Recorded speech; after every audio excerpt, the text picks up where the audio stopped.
വിശുദ്ധ ലൂക്കായുടെ സുവിശേഷം 22-ാം അധ്യായം 1 മുതൽ 71 വരെയുള്ള വാക്യങ്ങൾ. യേശുവിനെ വധിക്കാൻ ഗൂഢാലോചന. പെസഹ എന്ന് വിളിക്കപ്പെടുന്ന പുളിപ്പില്ലാത്ത അപ്പത്തിന്റെ തിരുനാൾ അടുത്തു. പുരോഹിതന്മാരും നിയമജ്ഞരും അവനെ എങ്ങനെ വധിക്കാമെന്ന് അന്വേഷിച്ചുകൊണ്ടിരുന്നു. പക്ഷേ അവൻ ജനങ്ങളെ ഭയപ്പെട്ടു.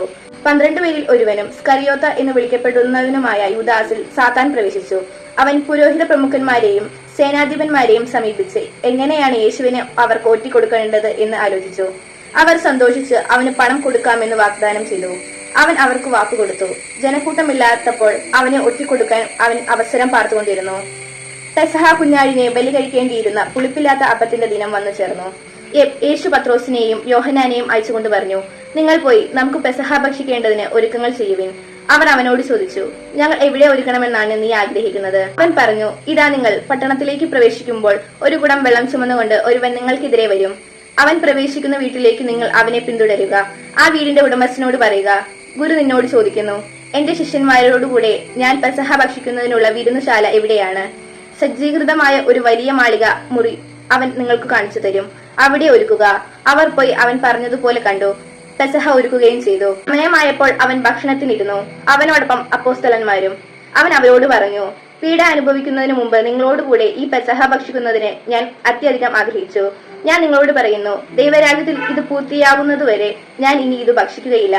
അവൻ പാനപാത്രം എടുത്തു കൃതജ്ഞതാ സ്തോത്രം ചെയ്തതിനു ശേഷം പറഞ്ഞു, ഇത് വാങ്ങി നിങ്ങൾ പങ്കുവയ്ക്കുവിൻ. ഞാൻ നിങ്ങളോട് പറയുന്നു, ഇപ്പോൾ മുതൽ ദൈവരാജ്യം വരുന്നതുവരെ മുന്തിരിയുടെ ഫലത്തിൽ നിന്ന് ഞാൻ പാനം ചെയ്യുകയില്ല. പിന്നെ അവൻ അപ്പം എടുത്ത് കൃതജ്ഞതാ സ്തോത്രം ചെയ്ത് മുറിച്ച് അവർക്ക് കൊടുത്തുകൊണ്ട് അരുൾ ചെയ്തു, ഇത് നിങ്ങൾക്ക് വേണ്ടി നൽകപ്പെടുന്ന എന്റെ ശരീരമാണ്. എന്റെ ഓർമ്മയ്ക്കായി ഇത് ചെയ്യുവിൻ. അപ്രകാരം തന്നെ അത്താഴത്തിനു ശേഷം അവൻ പാനപാത്രം എടുത്തുകൊണ്ട് അരുൾ ചെയ്തു, ഈ പാനപാത്രം നിങ്ങൾക്ക് വേണ്ടി ചിന്തപ്പെടുന്ന എന്റെ രക്തത്തിലുള്ള പുതിയ ഉടമ്പടിയാണ്. എന്നാൽ ഇത് എന്നെ ഒറ്റിക്കൊടുക്കുന്നവന്റെ കൈ എന്റെ അടുത്ത് മേശമേൽ തന്നെയുണ്ട്. നിശ്ചയിക്കപ്പെട്ടതുപോലെ മനുഷ്യപുത്രൻ പോകുന്നു. എന്നാൽ അവനെ ആര് ഒറ്റിക്കൊടുക്കുന്നുവോ ആ മനുഷ്യനു ദുരിതം. തങ്ങളിൽ ആരാണ് ഇത് ചെയ്യാനിരിക്കുന്നതെന്ന് അവർ പരസ്പരം ചോദിക്കാൻ തുടങ്ങി. തങ്ങളിൽ വലിയവൻ ആരാണ് എന്നൊരു തർക്കം അവരുടെ ഇടയിൽ ഉണ്ടായി. അപ്പോൾ അവൻ അവരോട് പറഞ്ഞു, വിജാതീയരുടെ മേൽ അവരുടെ രാജാക്കന്മാർ ആധിപത്യം അടിച്ചേൽപ്പിക്കുന്നു. തങ്ങളുടെ മേൽ അധികാരമുള്ളവരെ അവർ ഉപകാരികളായി കണക്കാക്കുകയും ചെയ്യുന്നു. എന്നാൽ നിങ്ങൾ അങ്ങനെയായിരിക്കരുത്. നിങ്ങളിൽ ഏറ്റവും വലിയവൻ ഏറ്റവും ചെറിയവനെ പോലെയും അധികാരമുള്ളവൻ ശുശ്രൂഷകനെ പോലെയും ആയിരിക്കണം. ആരാണ് വലിയവൻ? ഭക്ഷണത്തിന് ഇരിക്കുന്നവനോ പരിചരിക്കുന്നവനോ? ഭക്ഷണത്തിന് ഇരിക്കുന്നവനല്ലേ. ഞാനാകട്ടെ നിങ്ങളുടെ ഇടയിൽ പരിചരിക്കുന്നവനെ പോലെയാണ്. എന്റെ പരീക്ഷയിൽ എന്നോട് കൂടെ നിരന്തരം ഉണ്ടായിരിക്കുന്നവരാണ് നിങ്ങൾ. എന്റെ പിതാവ് എനിക്ക് രാജ്യം കൽപ്പിച്ചു തന്നിരിക്കുന്നത് പോലെ ഞാൻ നിങ്ങൾക്കും തരുന്നു. അത് നിങ്ങൾ എന്റെ രാജ്യത്തിൽ എന്റെ മേശയിൽ നിന്ന് ഭക്ഷിക്കുകയും പാനം ചെയ്യുകയും സിംഹാസനങ്ങളിൽ ഇരുന്ന് ഇസ്രായേലിലെ 12 ഗോത്രങ്ങളെ വിധിക്കുകയും ചെയ്യുന്നതിനു വേണ്ടി അത്രേ. ശിമയോൻ, ശിമയോൻ, ഇതാ സാത്താൻ നിങ്ങളെ ഗോതമ്പ് പോലെ പാറ്റാൻ ഉദ്യമിച്ചു. എന്നാൽ നിന്റെ വിശ്വാസം ക്ഷയിക്കാതിരിക്കാൻ ഞാൻ നിനക്ക് വേണ്ടി പ്രാർത്ഥിച്ചു. നീ തിരിച്ചു വന്ന് നിന്റെ സഹോദരരെ ശക്തിപ്പെടുത്തണം. ശിമയോൻ പറഞ്ഞു, കർത്താവേ, നിന്റെ കൂടെ കാരാഗൃഹത്തിലേക്ക് പോകാനും മരിക്കാനും തന്നെയാണ് ഞാൻ തയ്യാറാണ്. അവൻ പറഞ്ഞു, പത്രോസേ, ഞാൻ നിന്നോട് പറയുന്നു, നീ എന്നെ അറിയുകയില്ല എന്ന് 3 പ്രാവശ്യം നിഷേധിച്ചു പറയുന്നതിന് മുമ്പ് ഇന്ന് കോഴി കൂവുകയില്ല. അനന്തരം അവൻ അവരോട് ചോദിച്ചു, ഞാൻ നിങ്ങളെ മടിശീലയോ ഭാണ്ഡമോ ചെരിപ്പോ ഇല്ലാതെ അയച്ചപ്പോൾ നിങ്ങൾക്ക് എന്തിനെങ്കിലും കുറവുണ്ടായോ? അവർ പറഞ്ഞു, ഒന്നിനും കുറവുണ്ടായില്ല. അവൻ പറഞ്ഞു, എന്നാൽ ഇപ്പോൾ മടിശീലയുള്ളവർ അതെടുക്കട്ടെ, അതുപോലെ തന്നെ ഭാണ്ഡവും. വാളില്ലാത്തവൻ സ്വന്തം കുപ്പായം വിറ്റ് വാൾ വാങ്ങട്ടെ. ഞാൻ നിങ്ങളോട് പറയുന്നു, അവൻ നിയമലംഘകരോടുകൂടെ എണ്ണപ്പെട്ടു എന്നെഴുതപ്പെട്ടിരിക്കുന്നത് എന്നിൽ നിവൃത്തിയാകേണ്ടിയിരിക്കുന്നു. എന്തെന്നാൽ എന്നെ പറ്റി എഴുതപ്പെട്ടിരിക്കുന്നത് പൂർത്തിയാകേണ്ടതാണ്. അവർ പറഞ്ഞു, കർത്താവേ, ഇതാ ഇവിടെ 2 വാളുണ്ട്. അവൻ പറഞ്ഞു, മതി.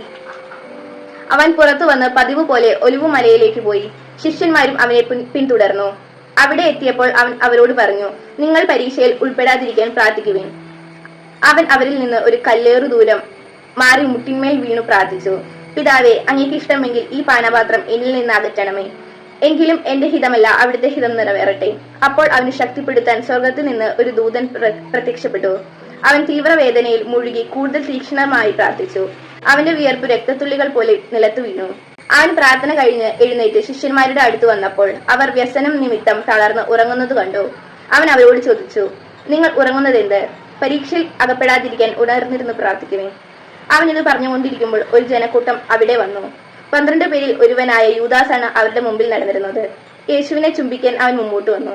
യേശു അവനോട് ചോദിച്ചു, യൂദാസേ, ചുംബനം കൊണ്ട് നീ മനുഷ്യപുത്രനെ ഒറ്റിക്കൊടുക്കുന്നത് എന്താണ് സംഭവിക്കാൻ പോകുന്നത് എന്ന് കണ്ടപ്പോൾ യേശുവിനോട് കൂടെയുണ്ടായിരുന്നവർ, കർത്താവെ, ഞങ്ങൾ വാളെടുത്ത് വെട്ടട്ടെയോ എന്ന് ചോദിച്ചു.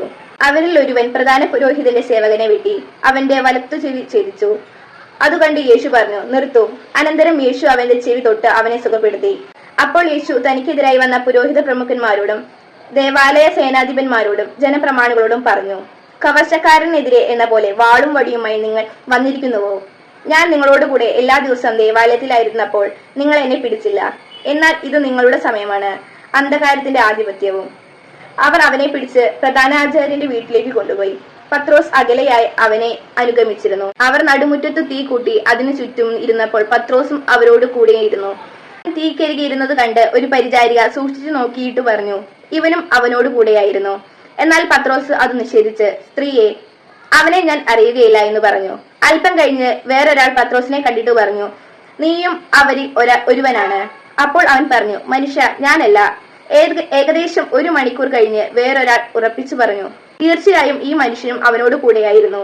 ഇവനും ഗലീലിയക്കാരനാണല്ലോ. പത്രോസ് പറഞ്ഞു, മനുഷ്യ, നീ പറയുന്നത് എന്താണെന്ന് എനിക്ക് അറിഞ്ഞുകൂടാ. അവൻ ഇത് പറഞ്ഞുകൊണ്ടിരിക്കുമ്പോൾ തന്നെ കോഴി കൂവി. കർത്താവ് പത്രോസിന്റെ നേരെ തിരിഞ്ഞ് അവനെ നോക്കി.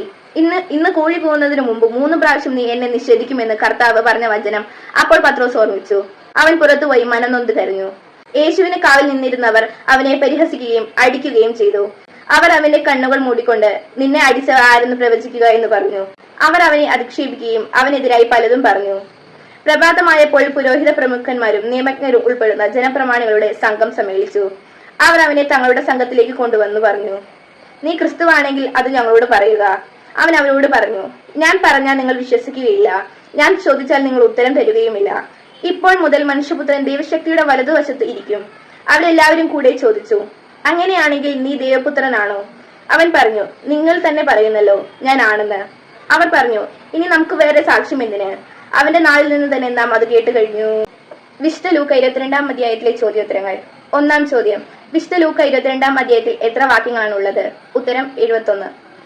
2-ാം ചോദ്യം, വിശുദ്ധ ലൂക്കായുടെ സുവിശേഷം 22-ാം അധ്യായത്തിൽ 1-ാമത്തെ ശീർഷകം എന്ത്? ഉത്തരം യേശുവിനെ വധിക്കാൻ ഗൂഢാലോചന. 3-ാം ചോദ്യം, യേശു എന്തിനു ശേഷമാണ് പാനപാത്രം എടുത്തതായി സുവിശേഷകൻ രേഖപ്പെടുത്തുന്നത്? ഉത്തരം അത്താഴത്തിനു ശേഷം. 4-ാം ചോദ്യം, എന്തില്ലാത്തവൻ സ്വന്തം കുപ്പായം വിറ്റ് അത് വാങ്ങട്ടെ എന്നാണ് യേശു പറയുന്നത്? ഉത്തരം വാളില്ലാത്തവൻ. ചോദ്യം 5, പരിചാരികയുടെ വാക്ക് നിഷേധിച്ചുകൊണ്ട് പത്രോസ് മറുപടി പറഞ്ഞത് എന്ത്?